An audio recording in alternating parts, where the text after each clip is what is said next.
Welcome to episode 30 of the Fire Safety Matters podcast, where we bring you the latest news, views, and opinion from across the UK's dedicated fire industry. My name's Brian Sims, and I'm the editor of Fire Safety Matters magazine.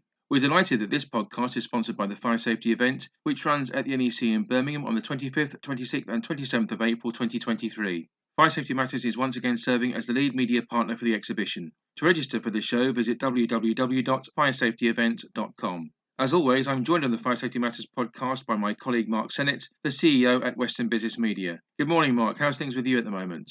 Yeah, all good here, Brian.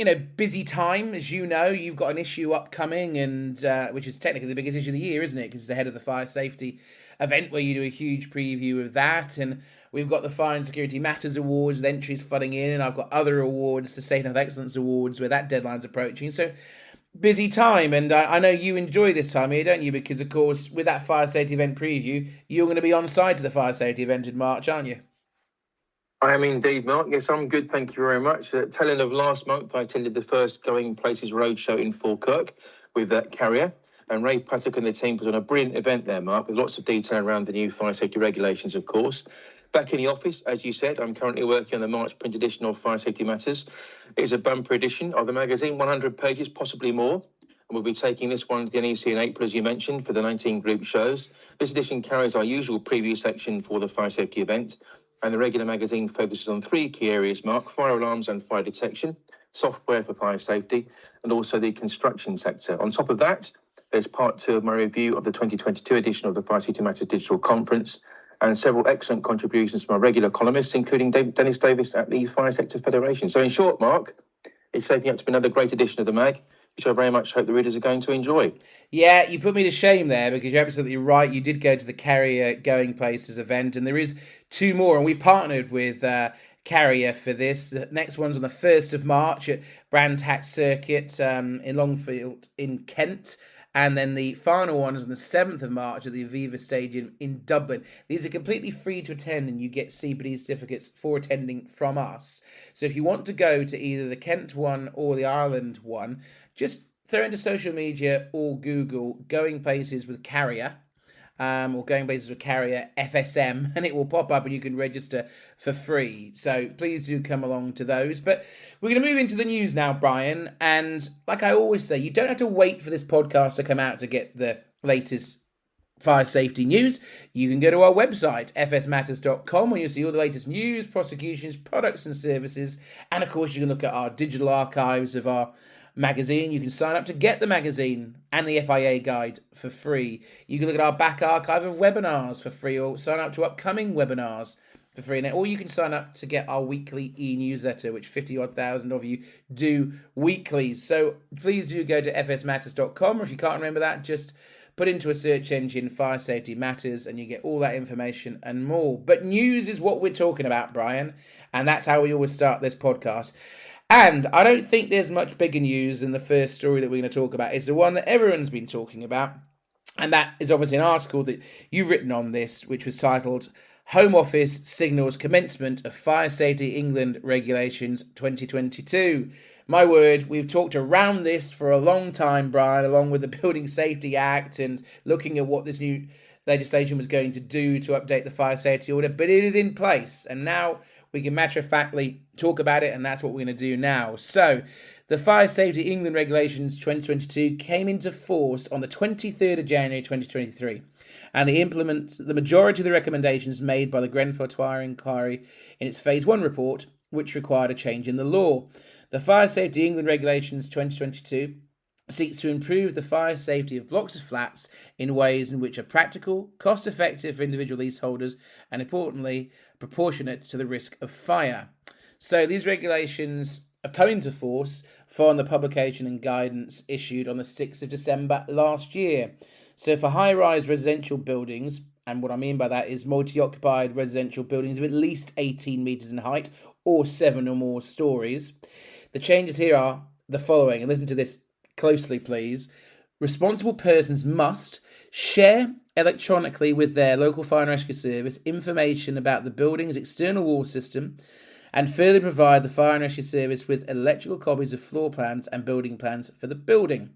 They must also keep hard copies of the building's floor plans in addition to a single-page orientation plan of the building and the name and the UK contact details of the responsible person. And this must be done in a secure information box which is accessible by firefighters.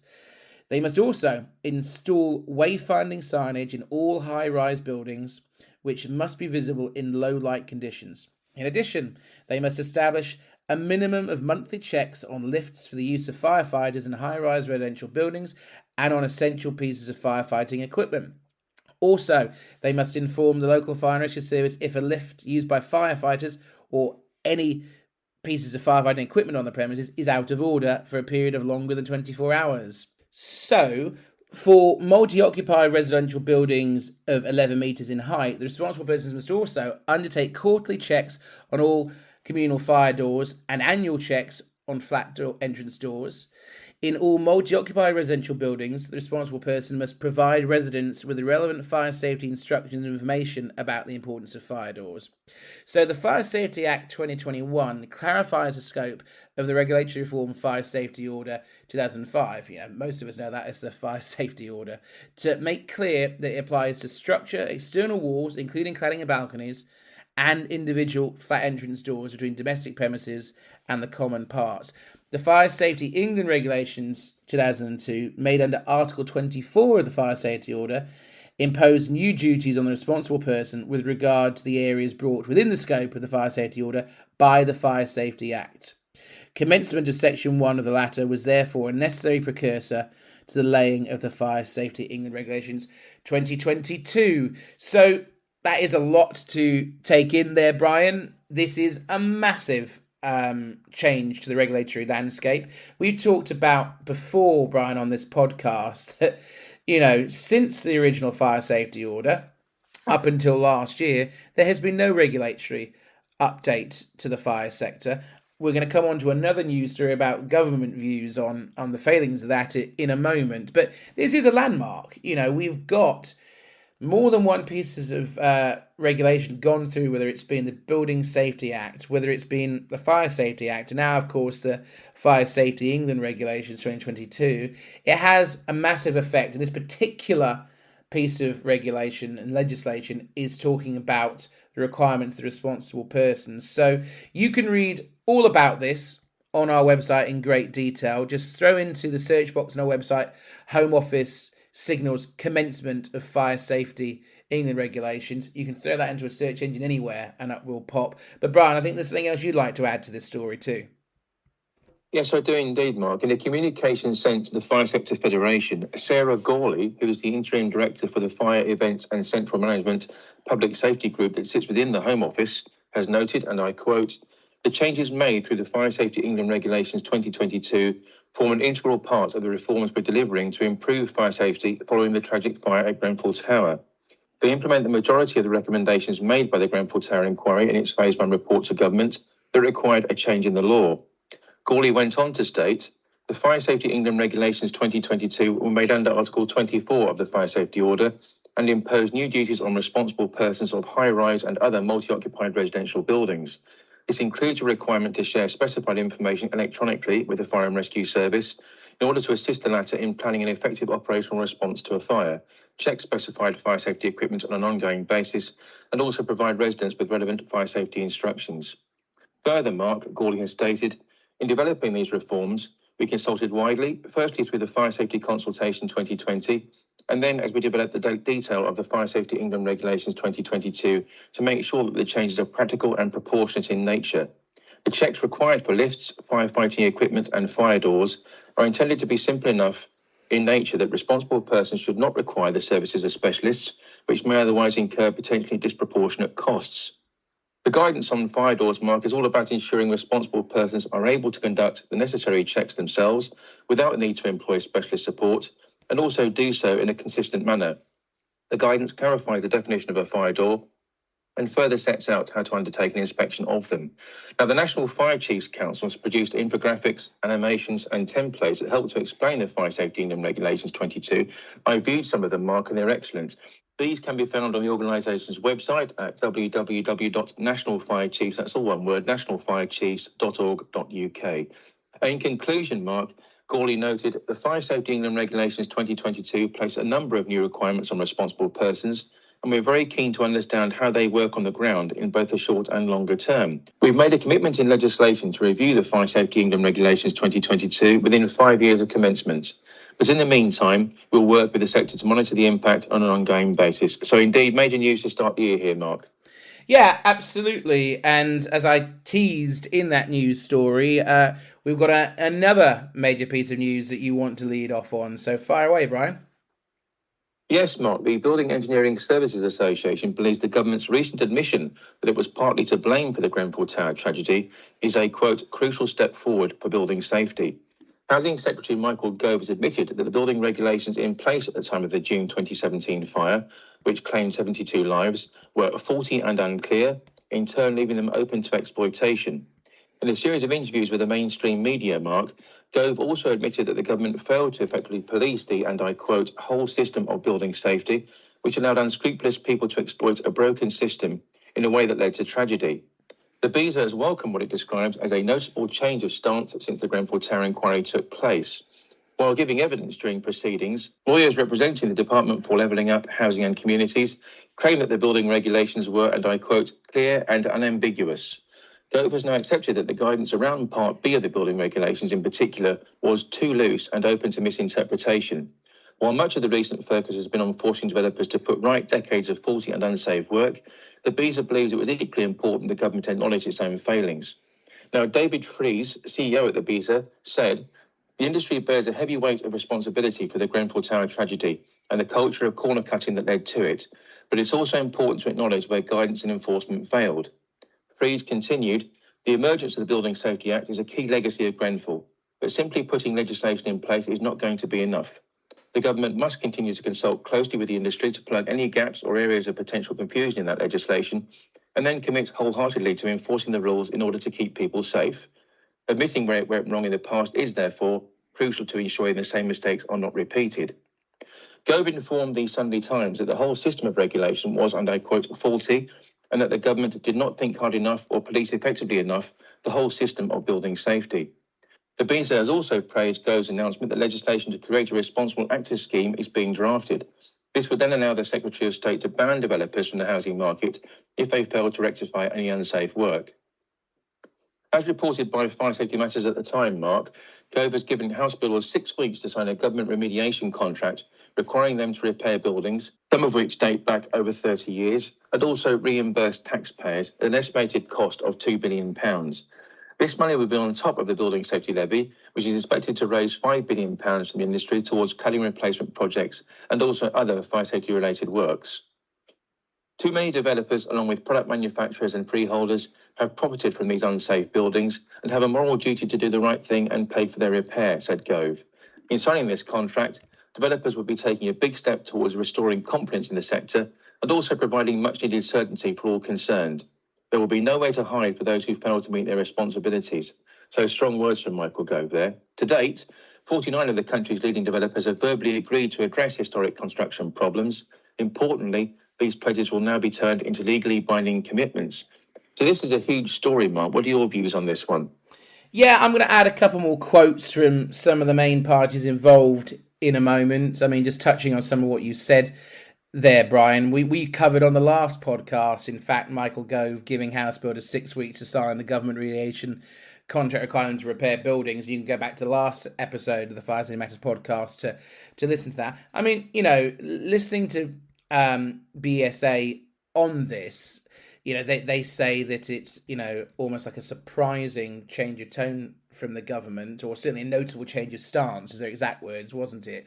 I think you've got to be realistic in these situations. They were in the middle of an inquiry. I would imagine the government was trying to follow the advice of lawyers in the meantime. So it doesn't entirely surprise me that certain things were said during the inquiry, and now subsequent to that phase that other things are being said now. What I would agree with is this will be a relief to many people involved that the government has accepted a responsibility in this. The fact that they are making changes to the whole regulatory stature of the UK fire and safety regulations, as we just talked about in our previous news item, is a good thing. There is, often said nothing good can come out of a tragedy, and that's absolutely right from a human loss of life point of view, and let alone, obviously, the property, people's homes that were lost there too. But the positive to this is there has been real change. The government has taken this seriously, and it has led the independent inquiry into Grenfell has happened. There's obviously been the independent review into building regulations of fire safety done by Dame Judith Hackett. A lot has happened and been taken seriously post Grenfell. That being said, though, we talked about this long time ago at conferences that I've been part of, that this country far too often waits for a tragedy related to fire before it actually makes actual change, and it shouldn't have been the case in this situation. So certainly I concur that there are positives that have come out to this, but I want to add a little bit more that's been said by David Fries of BSA, and according to BSA, this will, as I've just said, they believe this will bring welcome relief to thousands of leaseholders who found themselves trapped in potentially unsafe and unsellable properties. So David Fries went on to say, the construction industry has a long road to travel to regain people's trust. These developments mean that it has started on that journey. The Secretary of State is clearly committed to putting right the huge social injustice. We would urge the government to keep the pressure on developers and ensure that all of these measures are properly enforced, as well as being backed by the full force of the law. I think it's evident that's going to happen, from the strong stance that Michael Gove has come out and said. The only other thing I'd add to this, Brian, is Eddie Tuttle, who's the Director of Policy, External Affairs and Research at the Chartered Institute of Building, has also come out in support of comments made by Michael Gove.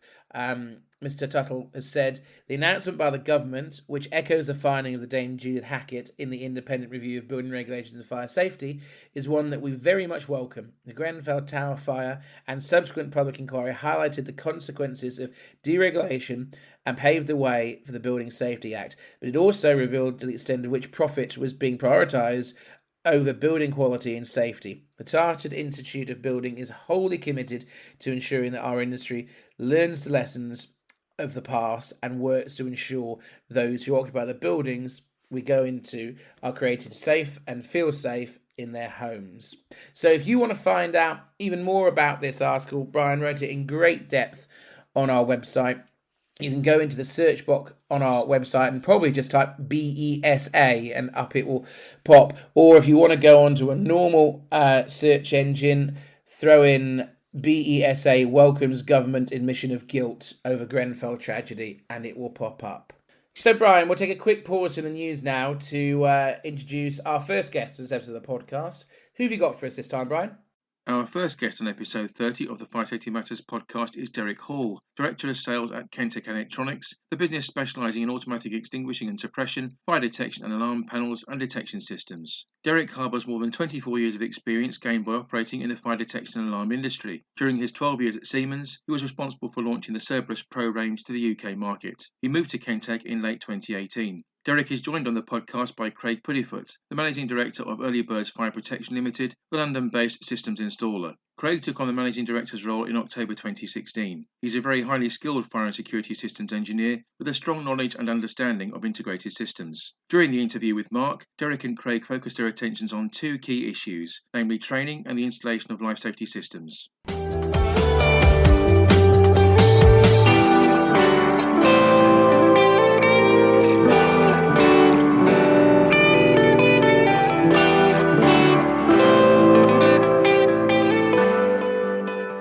Well, I'm delighted to be joined on this episode of the podcast by not one, but actually two guests. One of the rare times we actually do a double header. I think it'll be really interesting for all our listeners.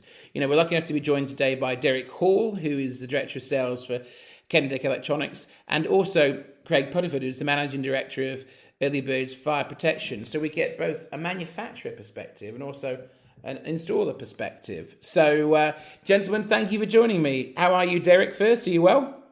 I'm very well, thanks, Mark, and it's great to see you. Yeah, great to hear from you too. And Craig, how are you? Very well, thank you. Good to see you. Well, this should be interesting. As I said, it's very rare that we get both perspectives on this, and I've got a fair few questions to ask you, so let's get cracking. So this one's for both of you, if you don't mind. We'll start off with Derrick, and then Craig, you can chip in with an answer after that. But why is training in the fire industry so important, and has it become more important in recent years, do you think? John, Mark, it's a really great question, and one that is actually very, very close to my heart, because as a guy that came through an electronic engineering background and stumbled into fire some 29 years ago, there just didn't seem to be any real progression into becoming a qualified and recognised fire engineer. So I think that process of going from electrical engineering into working on fire systems is not really transparent for many people within in our industry. I know that organisations at the FIA are putting a huge amount of effort into recognised qualifications, but that only takes you so far. When it comes to a fire alarm panel and a fire alarm system, actually there's an even greater importance from the manufacturer to make sure that the installers that are actually fitting and then maintaining the systems know exactly what they're doing on that specific type of product. Now, of course, that's also recognised within BS 5839 Part 1 as well.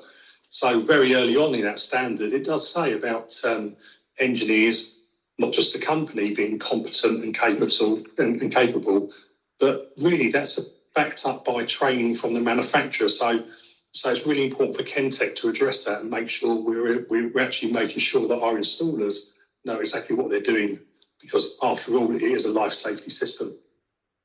And that's, really reassuring for me to hear, because it's nice and refreshing to, I'm very, very familiar with Kentec's product lineup, and it's a quality product lineup you've got, from whether it's K-Mesh, Tactis. It's a great offering that you've got, but the systems can only be as good as the competency of those people that are installing it, and it really is great to see that you really are focusing on making sure that education is there, and then you've obviously worked with people like Craig, and Craig, this is probably where you're going to come in and give us a take on training on this. Well, actually, Mark, I mean, it's one of the reasons why we introduced the Kentec Installation Partner Programme, is because we knew that our installers and our customers were asking us for a lot more in-depth training, and the vehicle for us to achieve that is the partnership program. Yeah, and that's where early birds and Craig come along and help us not only work with the quality of product, but make sure that it's the quality of installation. Of course, yeah, the installation is key, really. But for me, with the training, I mean, the change in technology as well, like over the last few years, we've got to adapt. And to do that, the training is vitally important. Like the Tactis panel's come a long way from when it first come out, and it's such a good panel now that, the training just backs it up, and having the support there for that is key. We've got quite a few sites in London, especially, where we've installed a lot of Tactis panels, and they're working well for us. But I think with the training, it gives the competence and the confidence for the engineers to work on the panels. And obviously, from a business point of view, we're kind of protecting the business, because we're making sure that our engineers are working to the right standards, and they know the systems they're working on, and that just protects not only the business, but it protects the client at the end of the day as well. So there's some important key things where training's just one element of making sure that everyone's protected along the way. So this next question's really for Derrick, and we were talking about this off air, but I understand that fire panel manufacturers receive as many as 30,000 technical support calls every year, which is a huge amount. Can installer training be used to reduce this burden and pass on knowledge to end users during installation, Derrick? Actually, Mark, I mean, that 30,000 technical support calls is only to Kentec. We log every single call into our business against an individual and also the company. So, it's a huge amount of technical support calls. Now, what I'd say is that to break that down, in fairness to our installation partners, they're less reliant on us as a manufacturer for tech support calls because they've gone through the training, the learning curve, and also they're much more familiar with our products. We as a manufacturer spend a lot more time supporting companies that maybe haven't invested that time and effort into the training. It's really great that we work with somebody like Craig at Early Birds, because they're taking that burden away from us to a certain degree by investing that time up front with going through the training modules. So it's really important for us as a manufacturer to make sure that we're given the right support at the right time, because someone like Craig, for example, isn't ringing us up about a cable fault. They know how to solve those and find those and fix a system. But where we really want to help and support our installation partners is at the top end of the technical spectrum, where they really do need our help and value that help at the right time. And I'm sure that Craig has got a good view on that as well. Yeah, definitely. So from experience, we've had engineers where they go to sites and they find issues and, they can resolve it there and then because they've had the relevant training. And there's other times where we might come across something which is a little bit, beyond where they need that technical support in that respect. And by getting that technical support, it's there to support us. And from that, we don't really have to, because we've had the training, it reduces the need for us to be calling every 5 minutes for technical support. So it's definitely, the training itself is definitely a key factor. So this next question is for both of you. We'll start with Derrick first.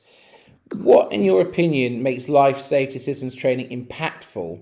And what does excellent training look like, in your opinion, Derrick? Okay. We actually had to change our approach to training when COVID hit us. And we had to go totally web-based and online-based. And that kind of got us over a hurdle, but it didn't really satisfy the needs of our installers, because, going back to my own apprenticeship days, where you learn best when you've got a product in your hand, you can play around with it, and then you can work through the configuration tool. And the way that we've modularised that for Tactis is, first of all, the introduction of the product is done all by e-learning. So there's approximately 12 e-learning modules, and that gives the commissioning or service engineer a very deep outline view of the product and what it can and can't do. We then ask them to come into our training facility, where they receive a 1 full day's introduction to the product, and that kind of helps them through the initial setting up of the system and also getting a basic fire alarm panel operating. We have to break that down into further modules. So if you want to do complex cause and effects or networking with our INS fibre network, or if you want to use the bridge function capability, then they're all additional days that we provide as part of that service to our Kentec installation partners. So you've got to break it down to make it easy, but it's a combination of hands-on, playing around with the configuration tools, and then actually having a successful installation. Craig, you got anything you'd like to add to that? Yeah, we've actually got to go on training tomorrow, so which is good. But I know from when I speak to my engineers that the training courses, they can do them in their own time, the modules. So with that, it can be flexible around the business as well. So that's another benefit in some respects, where we can do the modules separate and then have the hands-on experience while the guys are actually at Kentec's training centre, which is just, it's ideal. So the next question is just for you, Craig, actually. Are there any projects that you can think of where previously completed training was particularly beneficial? Yeah, to be honest, we've got some sites on at the moment where it's been really beneficial. We're doing a lot of high-rise blocks in Solihull. I think we've got 34 in total we're doing. And the training's been key there, to be honest. So it's been really, really good, which has helped us progress the project and, get things done in a quicker and more manageable process, really. And actually, a follow-up to that question for you, Craig, is there a benefit to installing different life safety systems, i.e. other life safety systems manufactured by the same company on one site? And does that help make training easier for installers, in your opinion, Craig? I think if you've got a product that works with a system such as Kentec, they do a wireless range as well now. So then them two things work quite well together. And it's a one-stop shop really in that instance for us. So it makes our life a lot easier to have a system that is all manufactured by one manufacturer, basically. So it does help, definitely. And the other thing as well is things such as it's adaptable with other products. So that makes it a lot easier when we come up against tenders where potentially in a tender or in a specification, it doesn't state a certain system or a certain type of system. We have to adapt and overcome or provide the client with a better option sometimes. And Derrick, I want to bring you back in now, and I will ask this question to Craig as well, but I'll go to you first, Derrick. Is training helping to professionalise the industry, in your opinion? Absolutely, Mark, and that's why Kentec is so committed to it, because our brand at the end of the day is represented in the marketplace by really excellent installers. If they can't get it right, then ultimately it's our brand and reputation on the line. But in terms of taking it to that next step, obviously we're aware of different schemes with the LPCB, LPS 1014 and BAVE SV 203 schemes. The FIA are now providing that individual certification for engineers, and it's about time that all manufacturers are then providing individual certification on its own product as well, because, so from my own experience, is that you can be an expert on one or two products, but maybe not all of them that are available in the marketplace. So we've got to make sure that our installation partners are experts on our products. And I'll throw that over to you, Craig. Do you have a view on it? I totally agree with Derrick, to be honest, on that. It's definitely professionalising the industry. I think as well, some of that comes down to the engineers as well, with them the willingness. If you've got a good team around you, then they always want to learn. So, and the way the industry is changing, the technology is changing, there's always scope to learn. Every day's a learning curve, really. Yeah, fire away, Derrick. And I think that on the back of the Grenfell Tower, we'll probably see a lot more emphasis on individual certification, and that hopefully will be driven by legislation as well, because we can never afford another Grenfell Tower incident. No, absolutely not. I've been familiar with Kentec products for over a decade now. I've been lucky enough to have them demoed by you, for example, all over the world. You've shown me stuff, and I've seen how much time and effort Kentec puts into innovation. And today's conversation has been really, really interesting for me. It's lovely to see a manufacturer have strong working relationships with installers and being dedicated to the importance of training in this sector. But before we go, what I really want to do is I want to ask you first, Derrick, if people want to find out more about your very vast product offering at Kentec, what's the best website to go to? What's the best way to get in touch with you or to Kentec? How can people get in touch? Mark, always the best way is to come through our website. So that's www.kentec.co.uk. And there's always a part of the portal which will enable someone to get in contact with us very quickly. One of the really great parts about the portal as well is that we also promote our Kentec installation partners, and that's where we're very proud to have Craig's business, Early Birds, as represented on our website. And absolutely, that was going to be my next point, Craig. Obviously, you're one of many installers that reads our publication and gets our publication. But if someone is looking for an installation company, I'm pretty sure you're going to tell me Early Birds Fire Detection is the right place to go. So how can they get in touch with you? So you can get in touch with us at www.ebfp.co.uk, or you can also contact us on 01233 333 280. It's option 2 on that. Well, gentlemen, thank you so much. As I said, it's a rarity that I get to have both an installer and a matcher talking together, and it's great to see that you really are in sync and obviously have a strong partnership. And I would imagine our readership will have some food for thought there, the dedication to training, and now they know yet more reasons to get in touch with Kentec, and obviously they know a little bit more now about early birds fire protection. So thanks, gents. I really appreciate your time. Yeah, thank you very much. Really appreciate your time too. Thank you, Mark.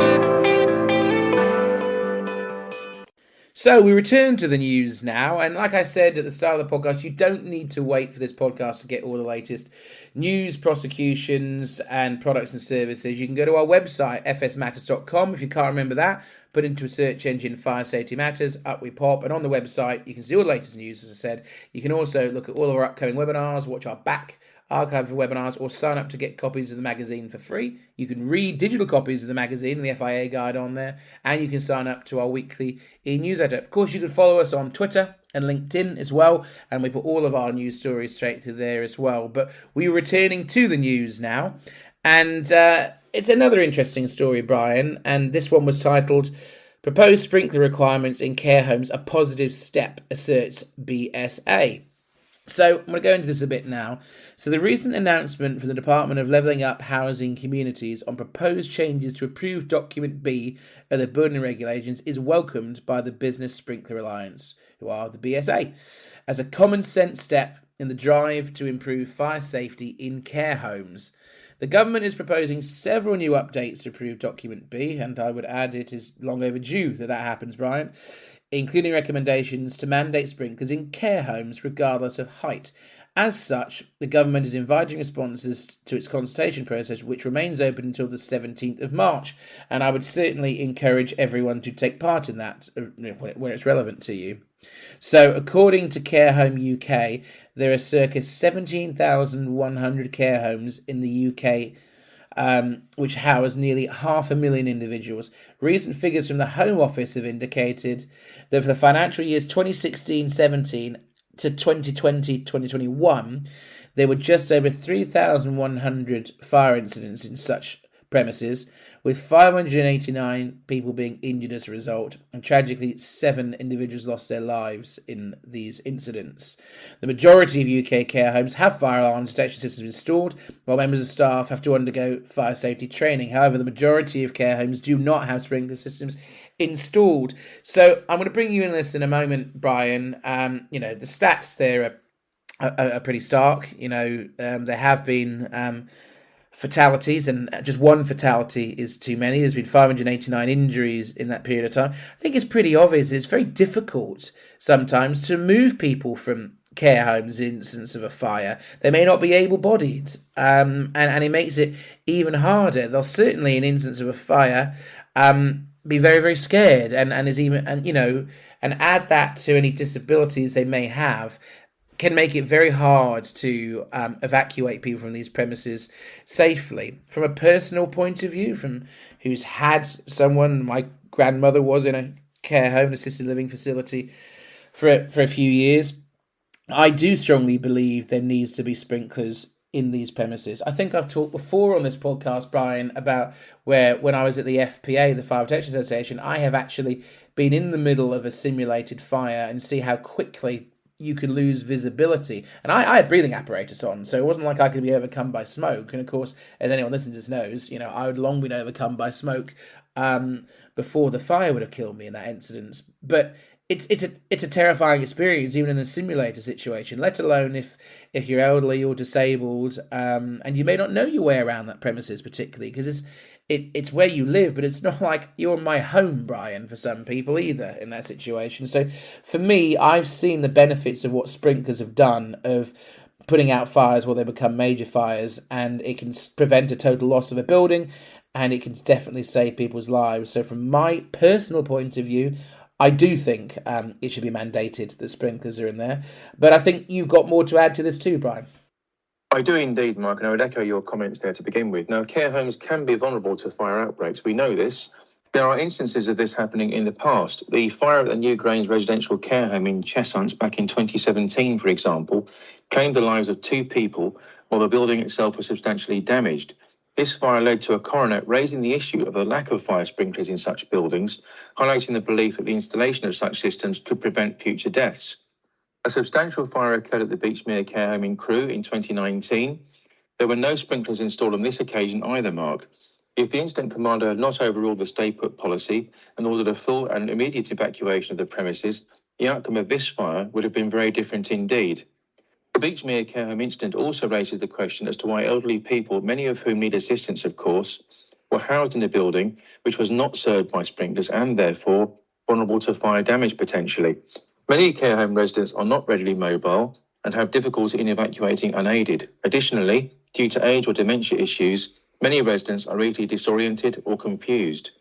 Between the financial years 2016 and 2017 and 2020 to 2021, statistics issued by the Home Office indicate that 203 fire incidents resulted in the need for 368 people to be rescued through the intervention of fire and rescue services personnel. In 3 of those incidents, Mark, 25 or more people needed to be rescued. For this reason, and given the casualty figures noted earlier, the Business Sprinkler Alliance firmly believes that care homes are higher risk buildings, regardless of their height, and should be designed with automatic sprinkler systems that deliver life, health and property benefits. Fire sprinkler systems are efficient and effective in reducing the impact of fire, such that when fires do start, they're quickly contained and further materials are not involved, thereby minimising damage and fire spread. Sprinkler systems add another layer of protection and make buildings such as care homes resilient to the impact of fire, simply because they automatically control or even put out the blaze before the fire and rescue service arrives at the scene. This affords a secondary benefit to the well-being of staff, residents and relatives alike, who know there are additional measures in place. Those measures reduce the likelihood of care home residents needing to be rehomed. Ian Cox, Mark, who's the chair of the Business Sprinkler Alliance, has observed, and I quote, "The BSA has long since advocated for the installation of sprinkler systems in care homes. We welcome the government's consultation and the proposed amendments to approved document B of the building regulations, including the proposed mandate that all new care homes are fitted with sprinklers. There is no one-size-fits-all solution when it comes to fire safety, of course. The consequences of not doing the right thing can prove tragically fatal. It's high time we change that situation." Well, amen to that comment, I would suggest, Mark. Undoubtedly another important piece of news for the sector. Now I'll carry on with our final news story of this podcast, Mark. It's a very timely one. The Institution of Fire Engineers has joined forces with leading training facility, the Fire Service College, in support of National Apprenticeship Week 2023, which is actually going on at the moment, Mark. It runs from Monday the 6th until Sunday the 12th of February. The move underpins a determined bid to boost the number of new entrants to the profession. Emboldened by a stated desire to drive recruitment and encourage young talent into the fire sector, the duo of key industry bodies will be actively demonstrating the varied and diverse career opportunities to be derived from apprenticeships, with the theme for this edition of National Apprenticeship Week being Skills for Life. Following the introduction of the Fire Safety England regulations on Monday the 23rd of January, which we've spoken about, fire engineers are now more in demand than ever before and pivotal across all aspects of fire safety within the built environment. Legislation changes have increased the obligations placed upon responsible persons, and as a direct result of this, public expectations are now rising. There's now also a substantial need for a greater cohort of competent and qualified professionals within the fire sector, which in turn demands that current professionals upskill in order to meet the new requirements outlined for their roles. As the global professional membership body for fire engineers, the IFE is wholly dedicated to supporting its members through legislative change and encouraging new talent to join the industry. Evidencing this truism, Mark, the IFE recently made its student membership grade a free-of-charge proposition, thereby providing the new talent pool with access to key resources and online continuing professional development. The latter allows individuals in the sector to keep pace with regulation changes and, in parallel, remain abreast of new ways of working in addition to best practice. Now in the initial stages of developing an early careers networking group, the IFE is tapping into its global community in a bid to encourage individuals to join the fire sector's ranks.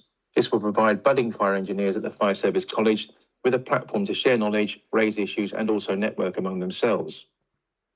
As part of the apprenticeship pathway, Mark, every apprentice must successfully undertake an independent endpoint assessment to confirm they've achieved occupational competence and capability. The IFB recognises the Fire Service College's endpoint assessment as a route to membership. Working cohesively will enable students to apply for technician grade membership, in turn earning the post nominals TI Fire E.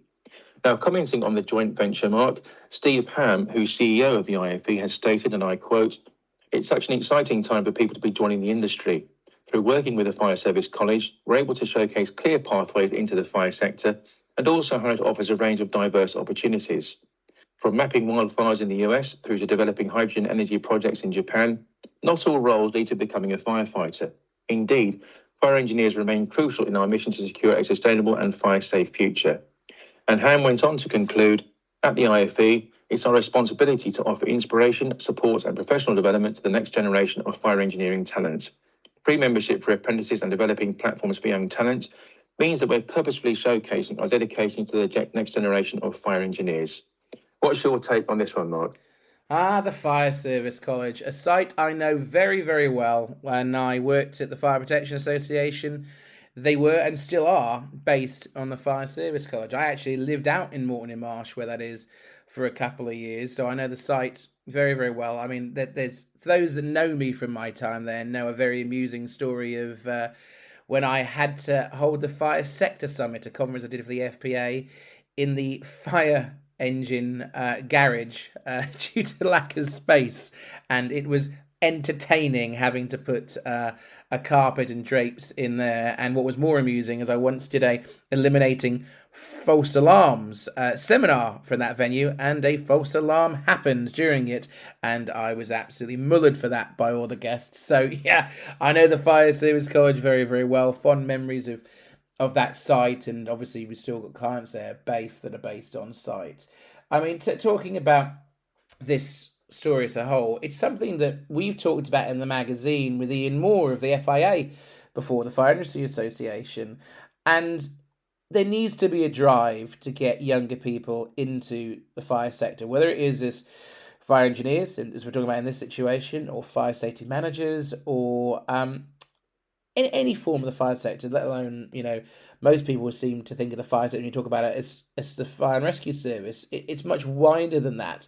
The vast majority of people listening to this podcast are not firefighters. They work in the wider fire industry.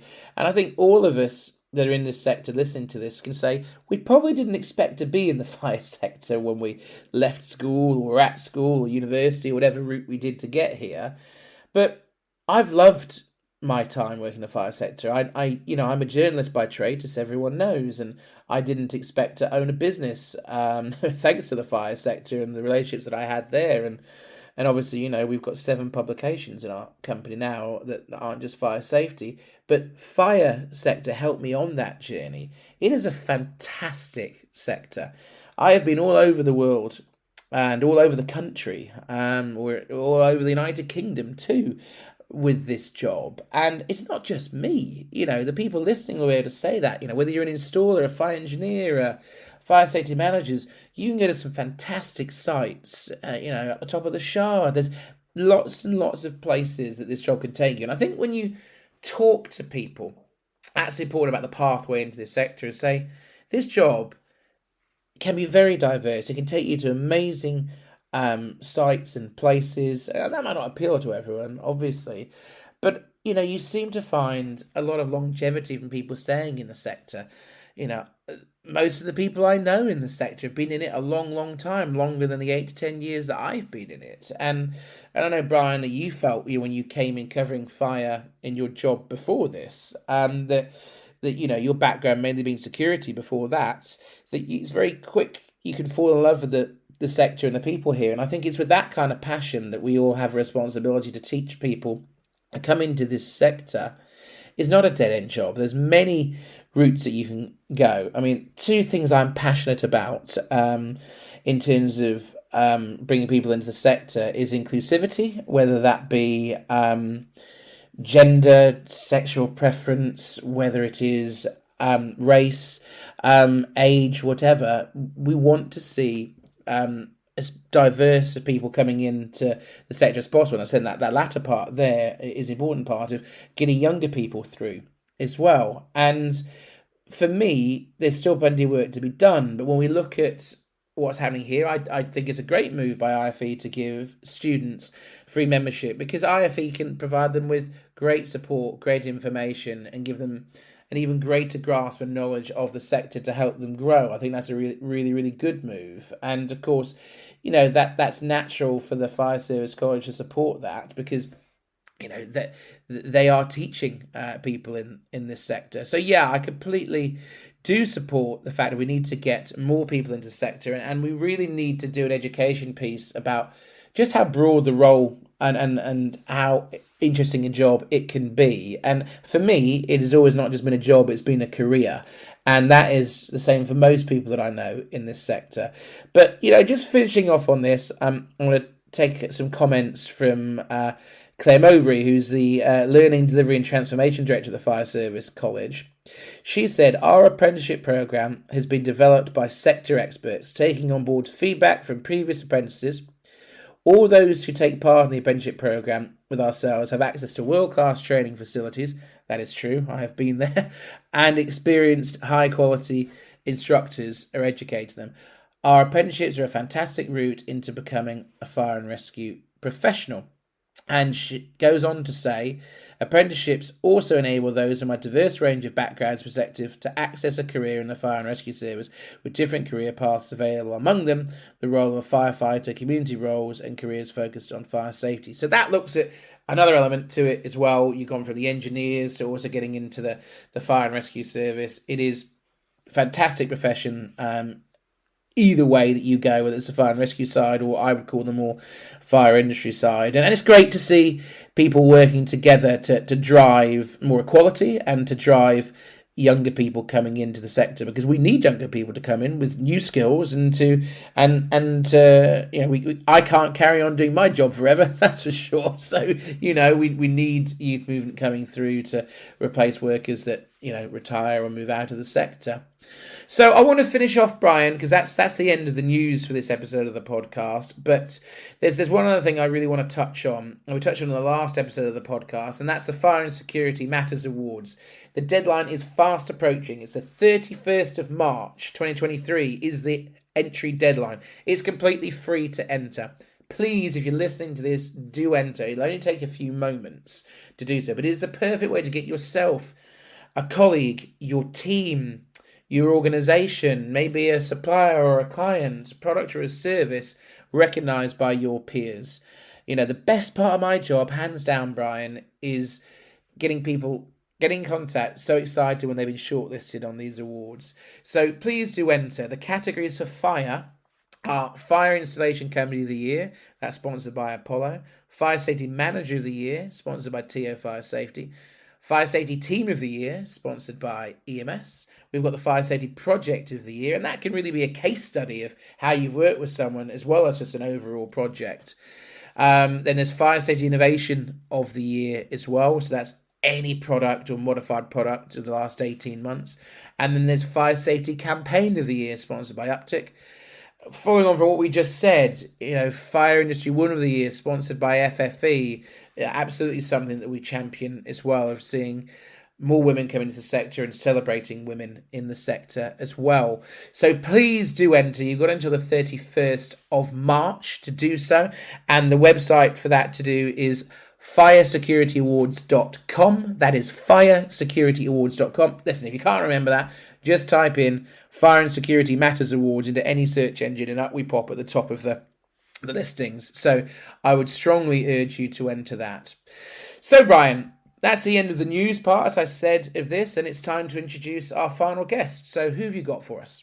Our second guest on this edition of the Fire Safety Matters podcast is Paul Adams, Marketing Manager for Hochiki Europe, the manufacturer of fire detection and alarm solutions for commercial and industrial applications. Paul has diligently served the business for 22 years now, having joined the company back in July 2000 in the role of technical author. He became Deputy Marketing Manager in 2013, before moving into his current role in November 2015. He is now responsible for the marketing planning and marketing strategy serving the UK, European, Middle East and Indian offices. Joining Paul for the interview is Will Lloyd, Technical Manager at the Fire Industry Association. Will became part of the team at the Trade Association back in December 2015, having previously worked at the Building Research Establishment.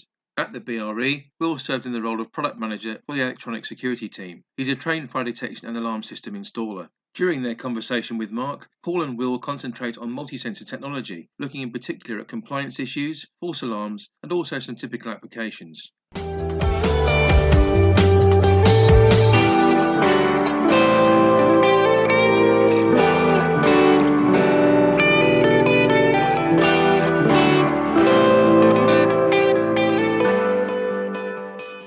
morning, Paul. How are you? I'm very well, thank you, Mark. And good morning, Will. We've got two guests, as I said, for today. How are you, Will? I'm fine, Mark. How are you?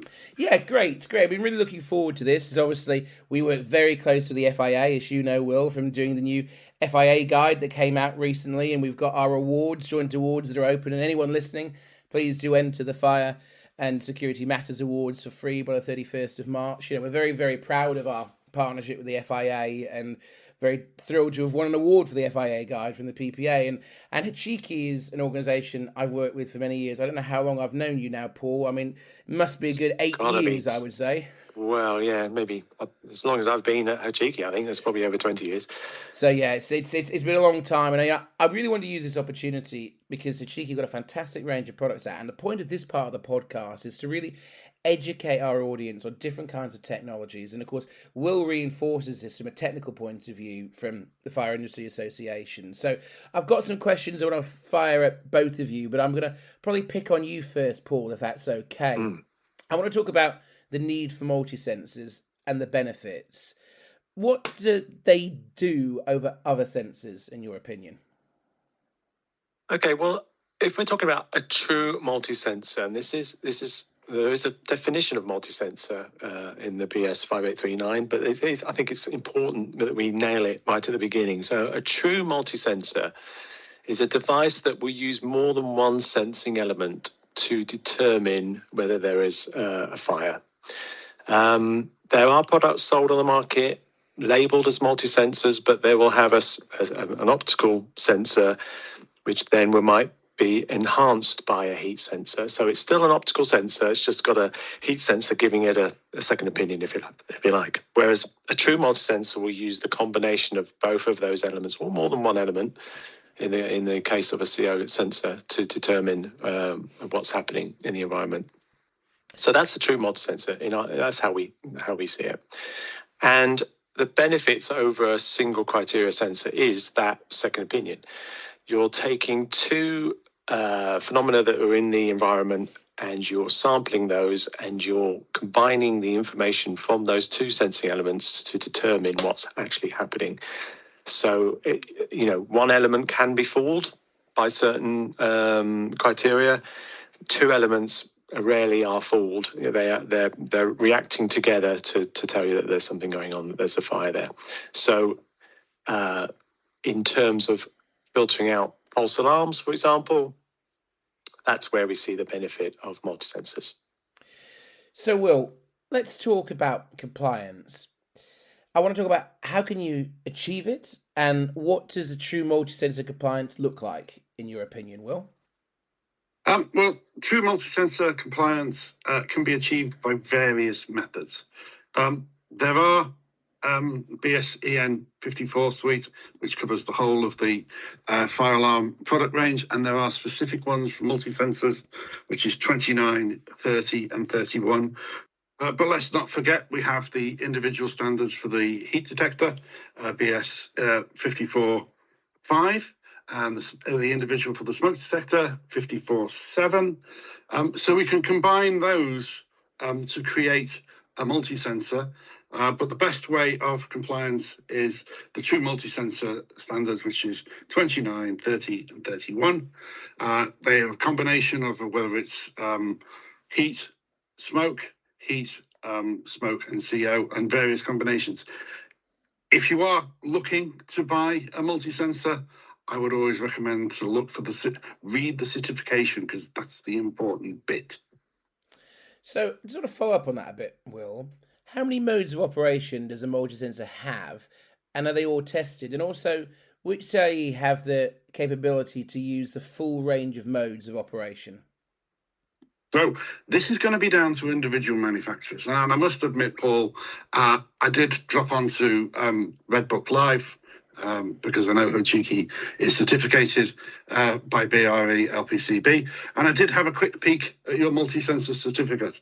And if I counted correctly, there were 24 different certificated modes of operation.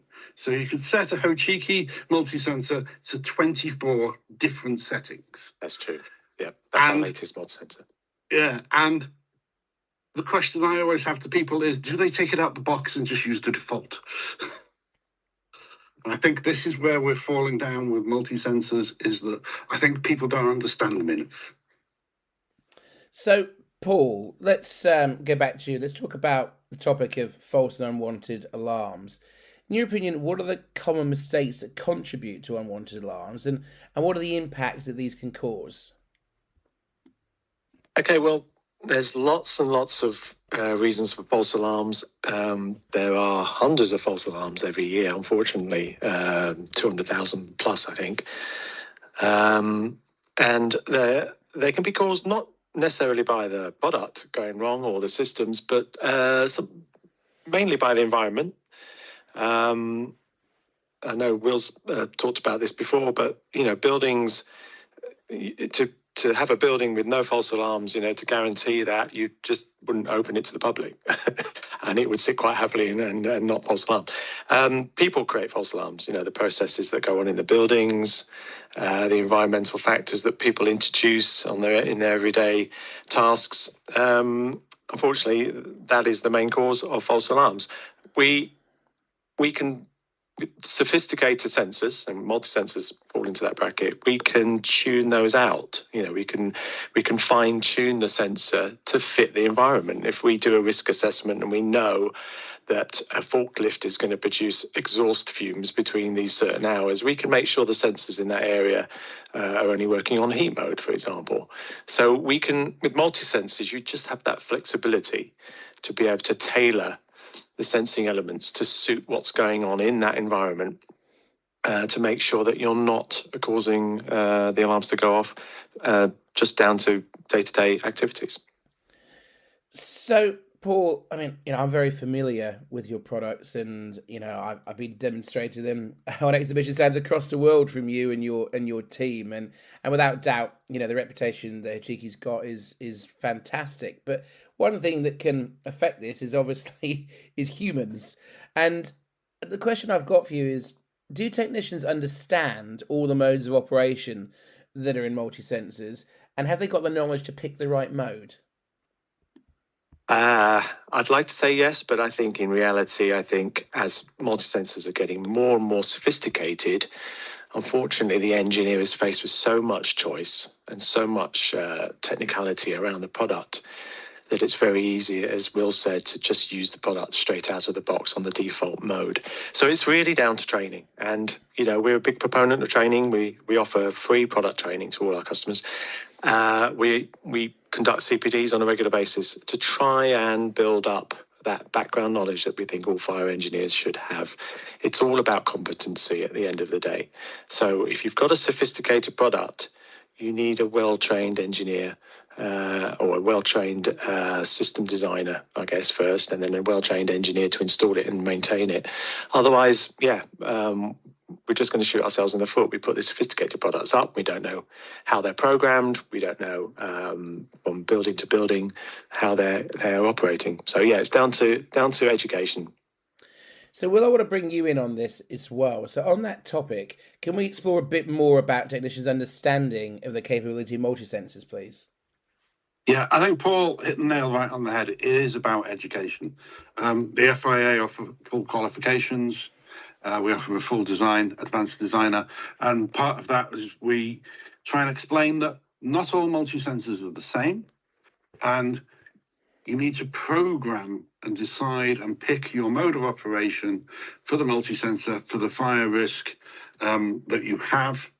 And I don't think people do it often. And more importantly, and the bit that I know doesn't happen, is that even if a designer does select a multi-sensor and select a mode of operation, he never tells anyone. So the commissioning engineer doesn't know what to program it as. Yeah. Paperwork. My favourite topic is paperwork. Even worse, keep building on that, Will. An engineer turns up who's never been to a building before and sees there's a multi-sensor on the ceiling. How does he know what that multi-sensor's been programmed to do? Yeah. If it's a very sophisticated device, like our ACD with 24 modes, how does he know which mode it's operating in if there's no paperwork to back it up? this is it. And how does he test it? What does he need to test it? Is he going to sit there and go, well, I've tested it with smoke and heat, but it's actually looking for CO? Yeah. So Will, just moving on from that a bit, obviously designers may have decided on a mode of operation, and this leads on to Annex E of BS 5839 Part 1. Can you elaborate a bit more on this, please, Will? Yeah. Annex E, it's an informative annex, so it's advice and guidance. A lot of the standard of 5839 Part 1 is advice and guidance. We try and help people as much as possible. And Annex E is about the selection of multi-sensors. And it has some guidance on the type of fires and how different sensors react to it, the type of false alarms, and how those sensors react to it. So you can select by looking at some simple tables, what false alarm, what sort of fires am I expecting, and what sort of false alarms am I expecting? Am I expecting dust? Am I expecting steam in this area if it's a hotel bedroom, for argument's sake? And you can select, using that criteria and those tables, a mode of operation and a multi-sensor. And then there is a table that you can use to record that. No one does. So that can be passed on to the commissioning engineer, put in the paperwork, all for the maintenance engineer. So there is guidance in the BS, the code of practice, for the selection of multi-sensors. I just really don't think it's used enough. If you come on our advanced design course, we'll teach you how to use it. And on that front, on the education front, just we're rounding off from Will. Will actually did a fantastic CPD session as part of the Fire Safety Matters digital conference, which you can now watch on demand. Just put into a search engine Fire Safety Matters digital conference, or if you want the direct URL, it's fsmdigitalconference.com. And Will's session is on the changing legislative landscape. And that topic, Will, if you remember, it talked about there have been many changes to legislation recently, which is somewhat rare in the fire sector, even though we've got two major pieces of legislation come in now. And this session presented an overview of all the recent changes and explained how this might affect you. I mean, you probably remember the session quite well, Will, because we had a load of questions coming, even though... we did get an awful lot of questions. So it was a really good session. I really enjoyed that conference, I must admit. Yeah, we did too. And it's there for everyone to listen to, free on demand, fsmdigitalconference.com. But I want to round off just Will's part of this by saying, I'm sure everyone here is familiar with the Fire Industry Association, so key partner for us. If you're not a member of the FIA, please do consider becoming one. You can go to the FIA's website, which is fia.uk.com. You can see all the membership benefits there. Please do consider becoming a member. And of course, you also get a copy of the FIA guide that we print annually for doing so. So I want to round off by moving to Paul. Paul, as I said at the top of this interview segment, I'm very, very familiar with Hochiki products, but this part of the podcast is really to try and educate people more about different kinds of technology. Now, I'm going to catch you a little bit on the hoof on this one. Where would you say is the fastest growing area for Hochiki products now? Is it tall buildings? Is it retail premises? Is it hospitals, government buildings, public premises? I mean, you're probably going to say we cover all of that. But the reason I'm asking this question is we've got people listening to this podcast that are end users or installers across a multitude of different premises types. So I just thought this might be an opportunity to say where some of your key markets are for your products. I'm going to repeat what you said. Our products can be installed in any environment, to be fair, and we operate in multiple vertical sectors, so education, healthcare, industry, commercial. So we're moving more into systems. You know, Hochiki, most people listening probably know that Hochiki as a device manufacturer, but over the past few years, we are becoming more and more of a systems supplier. And that's where our focus is. We still produce devices, but systems is where we're heading. And just going back to the multi-sensors, we've got two on the market, the ACC, which is a 2-criteria multi-sensor, heat and smoke. And then as we touched upon, Will mentioned earlier, the ACD, which is our 24-mode multi-sensor with smoke, heat and CO. That's our flagship product at the moment. That's the most sophisticated sensor that we've ever brought to market. And if you need to learn more about either of those products, visit the Hochiki website, which is hochikieurope.com. Brilliant. Well, Paul, thank you so much for taking the time to sit down with us. And also to you, Will, thank you very much. And as I'd said, I would encourage everyone to visit the Hochiki website and the FIA website. Before we go, Paul, is Hochiki got any social media channels that you'd like to promote that people can ask questions? If anyone wants to get in touch with you, is there an easy way to do so? Yes, certainly. We're on LinkedIn and Twitter and Facebook, but I'd also like to just quickly plug our next webinar, which is on the 23rd of February. And we are talking about multi-sensor, talking about the true certification of multi-sensors and how important it is to read the small print of the certification.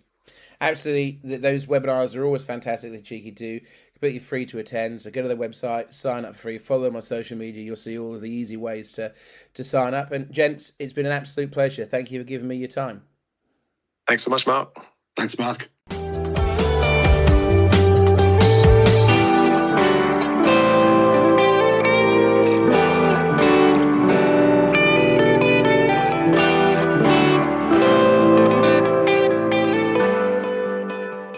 That brings us to the end of episode 30 of the Fire Safety Matters podcast. Many thanks indeed to our guests on this edition, namely Derrick Hall from Kentec Electronics, Craig Puddefoot of Early Birds Fire Protection Limited, Paul Adams from Hochiki Europe, and also Will Lloyd of the Fire Industry Association. You can read more on the issues raised in this edition of the podcast and others by visiting the Fire Safety Matters website. The web address you need to access is www.fsmatters.com. We do hope you enjoyed the content delivered in the podcast and found it informative. Please do contact us if there are any particular themes or issues you would like us to explore on upcoming editions. You can do so on Twitter by using the hashtag FSMPodcast. On that note, do make sure you follow us on Twitter at FSMatters_MAG and also access our LinkedIn page at Fire Safety Matters magazine and website. Please do like and share the content of our regular podcasts and spread the word among your industry colleagues. You can listen to the Fire Safety Matters podcast for free on iTunes, Spotify, YouTube or Podbean. All you need to do is enter the term Fire Safety Matters into your chosen platform search box. We'll see you next time.